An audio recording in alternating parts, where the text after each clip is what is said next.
Okay, so the first thing you want to do is you want to come to this link and download the Technic launcher for your system, whichever one you're on. Then I already have it, so I'm not going to download it. Then upon running the Technic launcher, it will ask you to sign in with your Minecraft account or Microsoft account. Go ahead and sign in. Eventually you will get a screen that looks like this. You probably won't already have the mod pack. So what you want to do is head to the mod pack page. I'll link this in the description. You click this button and then you copy this. You go ahead and you put it into here, paste it into here, Control V, and then the mod pack will show up here and you will click install. If you already have the mod pack, what you want to do is you want to click play and it'll ask you to update. Click yes and then wait for it to install. One thing I did forget to mention was when you've got the Technic launcher, and you can do this while it's still launching if you forget like me, is go into the launcher options up the top corner and go ahead and find the Java settings, and here you might want to change your memory. I would say use about half of what you have. It just depends on your system. Obviously don't use too much if you don't have enough RAM, but 6 gigabytes, 4 gigabytes should probably be enough for this mod pack, but 6 gigabytes is roundabouts a good amount for running this mod pack on a decent setup. I do also want to say that if you have this mod pack already, you won't need this link. If your mod pack has the little arrow, if the mod pack has the little arrow above it, that just means it needs an update, and clicking play and update is good enough as well. Once it's finished installing, the game should automatically launch, and then you just have to wait for Forge to do its thing.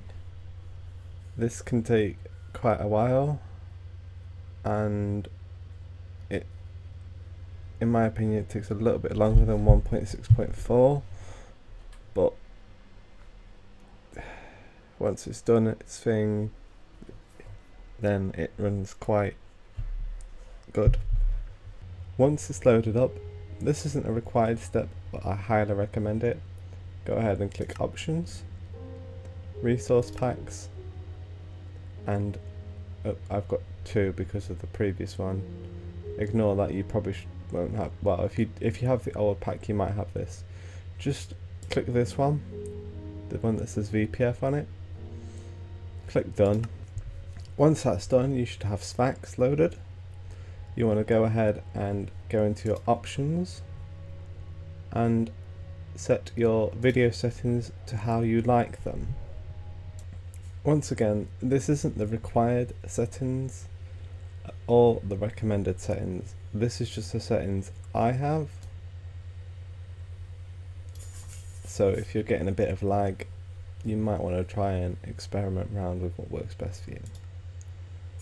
Another thing you might want to do is go ahead and go into the controls, and since we've got not enough keys on here, if you want to just bypass looking at all the controls, you can go straight into conflicting, but I'm going to show all the controls, and most of these you can leave as are. So you want to set galaxy map to P, baubles inventory set to O. Of course you can set it to any button you wish, but this is just a setup I'm using.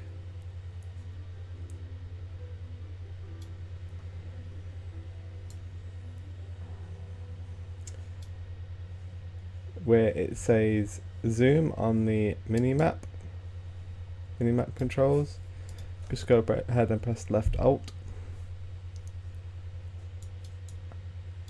I just think that's a little bit better than having Z, especially when you get the power armor and Z's to go down. I mean, you could set control to go down with the power armor or shift, but I find Z works fine.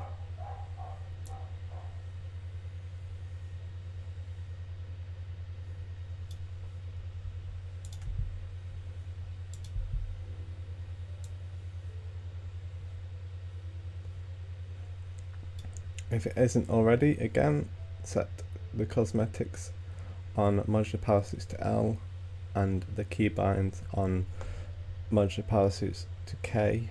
That's how it used to be. So again, you can set it to any button you want.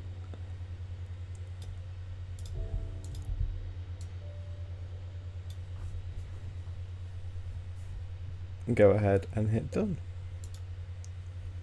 Again, you can look at the conflicting keys and it will show you what keys are conflicting. If I change any keys in the future, I might mention it. With that, you can change your music settings as you wish. This is probably the best setup I found.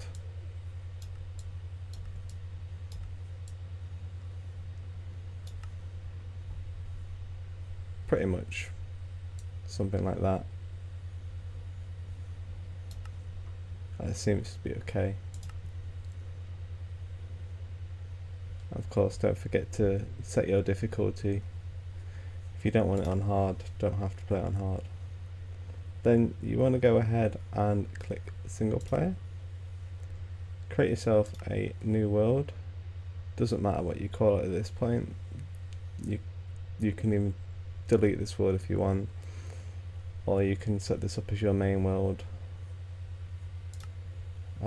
There's no different world types on this, so there's no biomes of plenty or anything, so don't worry about that. Once you've gone ahead and loaded in, press E to open your inventory, and you might already have it, it depends. Just go ahead and click options, click on inventory, click this to change it to world, and if you click this, you can right click it to disable it. If you left click it, you'll enable it, and you can then change the client of this to recipe mode. Left click this one, right click these, left click this one, and right click these again, and that way globally it's on cheat mode. I mean, you can set it to globally not cheat mode, but this is just for this world, and that stops you from cheating, and it allows you to left click on something like TNT, and then it will show you the recipe for how to craft it. If you right click it, it'll show you what it's used for.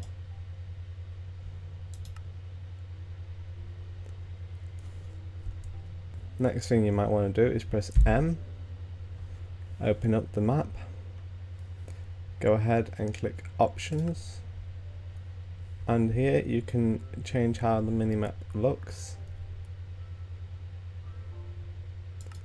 I go ahead and turn Old North on. In-game waypoints want set to both so that you see the beacons. Radar, it might be off by default because of the way I've set the config. So if you want the mobs to show, just go ahead and turn them on and they will show. Same with hostiles and all that sort of stuff. I leave it off because I think it's kind of cheating. And there's details and performance that you can change, including the water transparency, and then the controls again. That's another one you might want to change, is the waypoint hotkey. I have it on insert, which is on the numpad 0 for me, so it's just easy to press. And then you can change the world map settings. In the waypoint settings, go ahead and click options again, and change def points to all if you want to see all your def points. Another thing, if you hit the full stop key or period key, then you can open up the damage indicators menu and you can go ahead and change everything, including the skin. And there's a few pure BD craft skins on there to use, so it will look a little bit better. I think this one looks a little bit better, to be honest, than the regular one.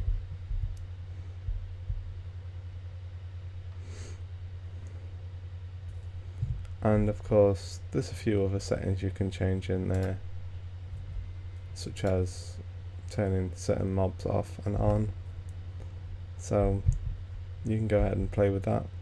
Finally, if you hit the numlock key and press 0, you open Whaler's menu, and if you go ahead and click Whaler,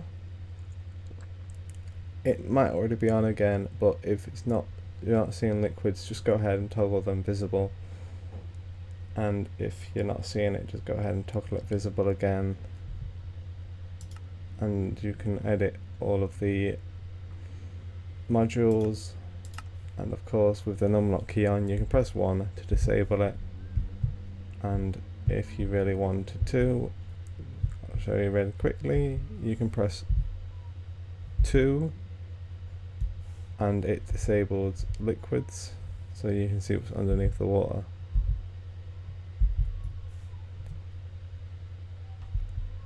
And I have numlock turned off just so I can press 0 to quickly access waypoints. And I think that about does it on settings. Of course there might be some other things that you want to change. Go ahead and change them as you wish. Thanks for watching.